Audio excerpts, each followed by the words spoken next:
बेटा आप सबको याद है कि जब हमने लास्ट लेक्चर किया था तो हमने जीएवी निकालनी सीखी थी।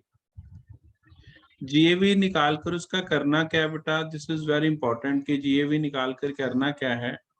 लेट आउट हाउस के 3 केसेस की हमने जीएवी निकालनी सीखी बेटा। सबसे पहले बेटा जीएवी निकाल लेनी है, जो भी केस एप्लीकेबल है उसमें से लेस कर देनी है municipal taxes paid by the owner. दो इंपॉर्टेंट चीजें हैं, म्युनिसिपल टैक्सेस पेड होना चाहिए या पेड बाय द ओनर भी होना चाहिए। अगर ये पेड बाय टेनेंट है तो लेस नहीं होंगे। If these are payable by owner तो भी नहीं लेस होंगे। It must be paid during the year. During the year हमारा प्रीवियस ईयर 2021।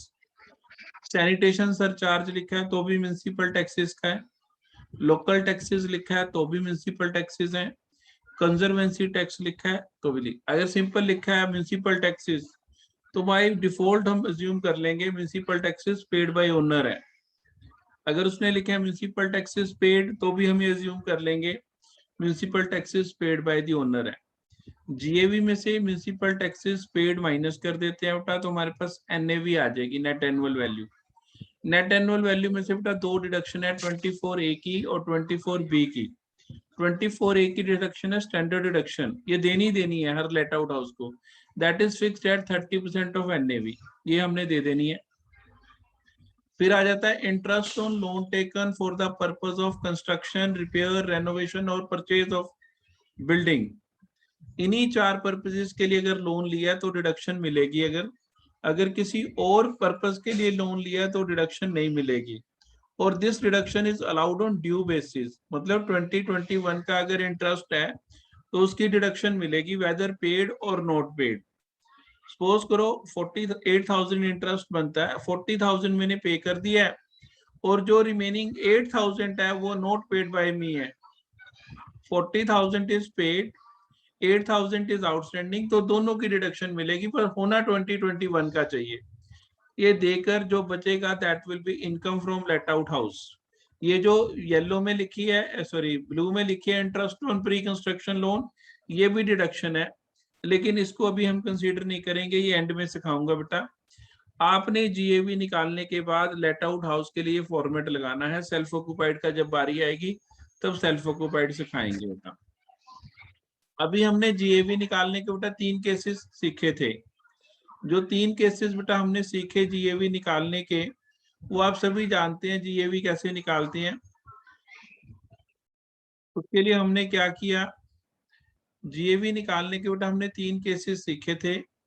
पहला था where rent control act is not applicable.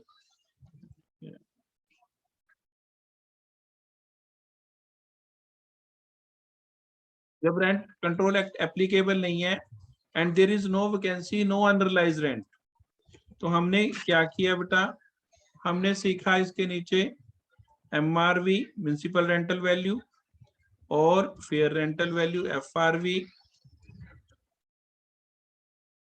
और actual rent whichever is higher.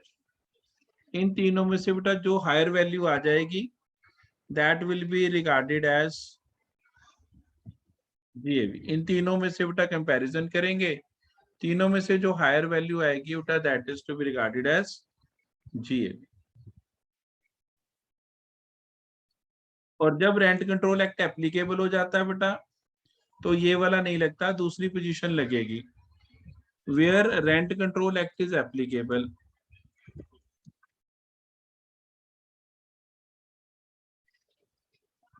जब rent control act is applicable तो बेटा situation बदल गई, standard rent given होएगा, आप सभी जानते हैं इस केस में। तो फिर हम क्या करते हैं बेटा, हम कंपैरिजन करते हैं बेटा। कैसे करते हैं, एमआरवी और FRV whichever is higher, इन दोनों में से हायर वैल्यू लेंगे बेटा। जो हायर वैल्यू आएगी, higher value will be compared with standard rent whichever is lower. और जो लोअर वैल्यू आ गई बेटा, लोअर वैल्यू और actual rent AR actual rent, इन दोनों में से विच एवर इज हायर लेंगे बेटा। MRV और FRV में से हायर, हायर वैल्यू और standard rent whichever is lower, lower value is called as ERV। ERV और actual rent whichever is higher, higher value is known as GAV। अगर unrealise rent नहीं है, vacancy नहीं है, तो ऐसे करते हैं बेटा। अगर बाय चांस अनरिलाइज रेंट आ गया तो कोई बात नहीं, हमने कुछ नहीं करना, सारा कुछ ऐसे ही रखना है। एक्चुअल रेंट रिसीवेबल में से पहले अनरिलाइज रेंट माइनस कर देना है और फिर देन कंपेयर एज बिफोर, जैसे अभी कंपैरिजन कर रहे थे, देन कंपेयर एज बिफोर, ये कर देना बेटा। तीसरा केस जो हमारा बनता है बेटा वो था वैकेंसी। वैकेंसी में हमने क्या किया, पहले ऐसे ही MRV और FRV whichever is higher ले लेना बेटा, हायर वैल्यू और standard rent whichever is less is called as ERV। ERV और actual rent whichever is higher is called as GAV। इसको हम रफ GAV के नाम से जानते हैं।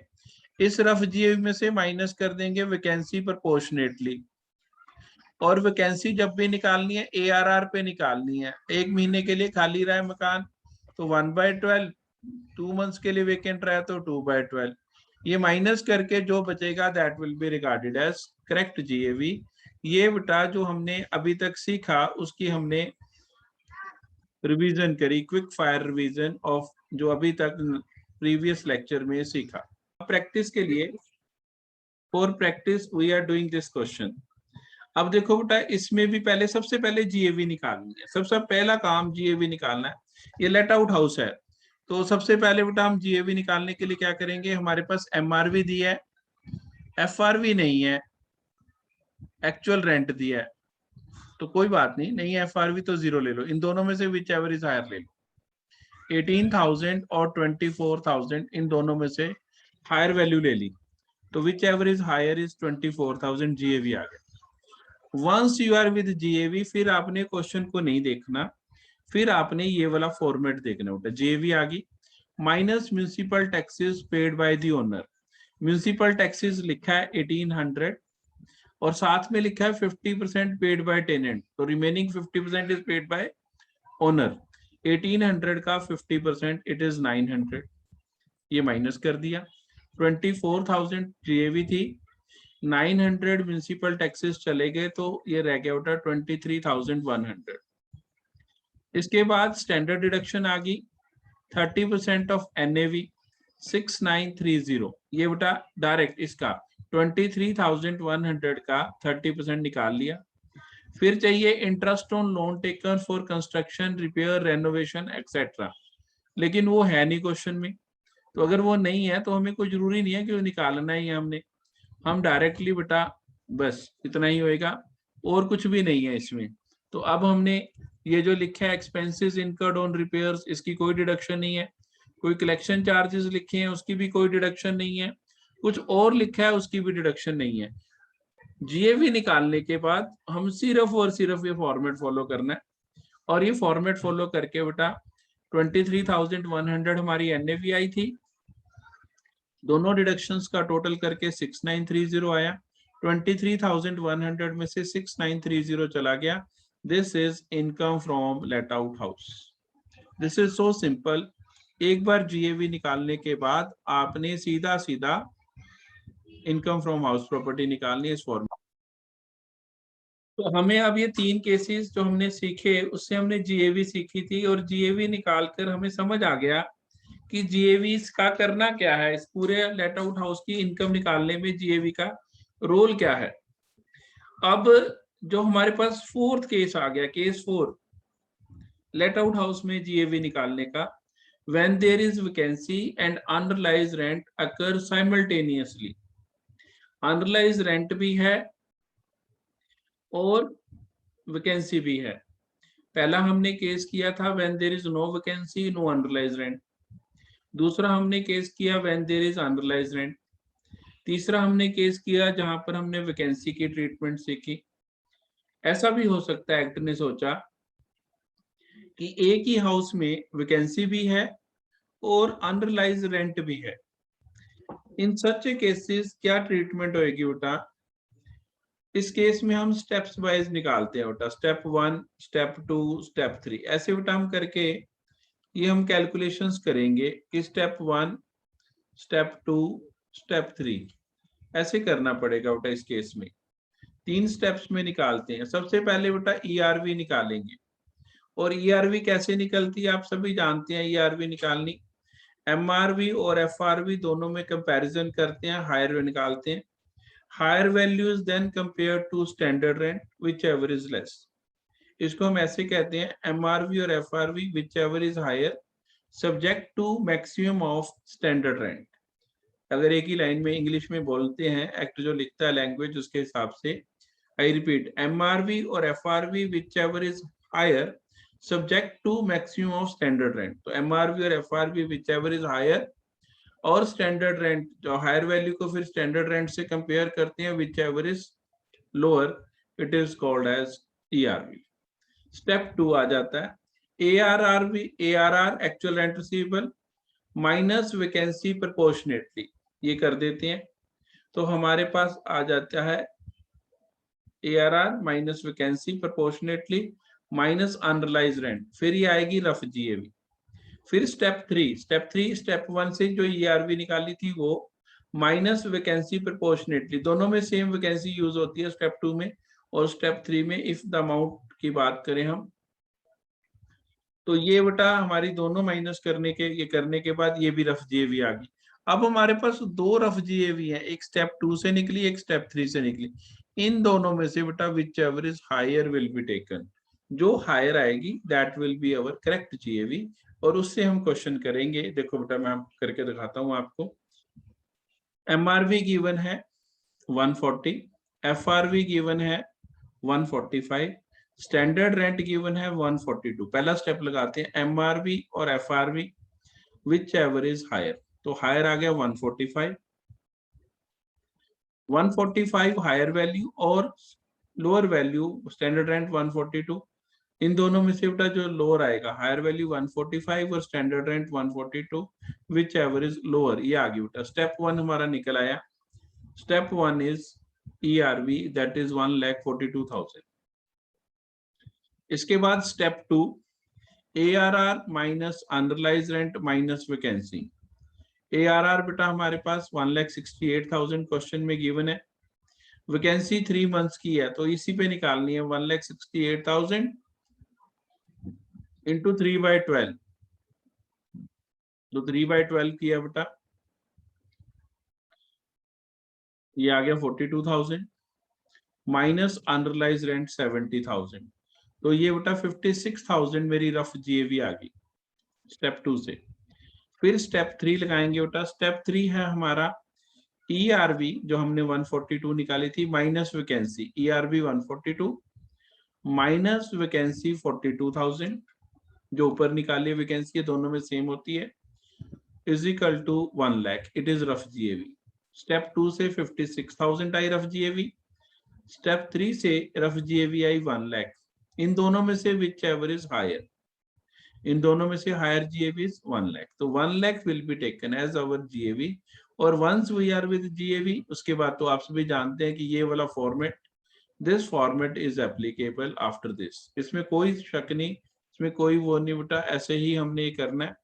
और जब हमने बेटा ये सीख लिया, इसके बाद बेटा स्टेप हमारा सीखेंगे हम केस 5। केस 5 निकालते हैं व्हेन हाउस इज कंप्लीटेड और परचेज ड्यूरिंग प्रीवियस ईयर। ये house during the previous year खरीदा है, व्हेन हाउस इज कंप्लीटेड और purchase during our previous year है, तो 1 अप्रैल 2020 से लेकर 31 मार्च 21 ये हमारा प्रीवियस ईयर है।